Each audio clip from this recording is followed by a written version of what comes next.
Run the code online or download from codegive.com, link in the description below. Title: Getting Started with Data Streaming in Python, a comprehensive tutorial.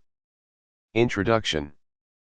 Data streaming is a powerful concept that allows you to process and analyze data in real time as it flows through a system. In Python, there are various libraries and tools available for working with data streams. This tutorial will guide you through the basics of data streaming in Python using a popular library called Apache Kafka and the Confluent_Kafka library. Prerequisites. Before you begin, make sure you have Python installed on your system.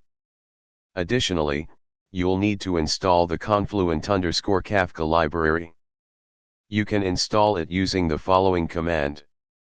Setting up Apache Kafka. Creating a Kafka producer.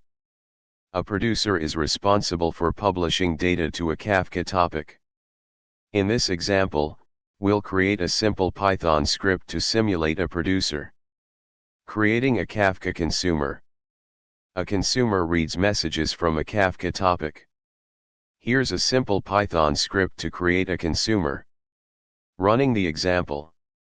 Start the Kafka server by navigating to the Kafka installation directory and running the following command. Create a Kafka topic named sample_topic. Run the producer script in one terminal. Run the consumer script in another terminal. You should see the producer sending messages, and the consumer receiving and printing those messages in real time. Conclusion. Data streaming with Python and Apache Kafka provides a scalable and flexible solution for real-time data processing.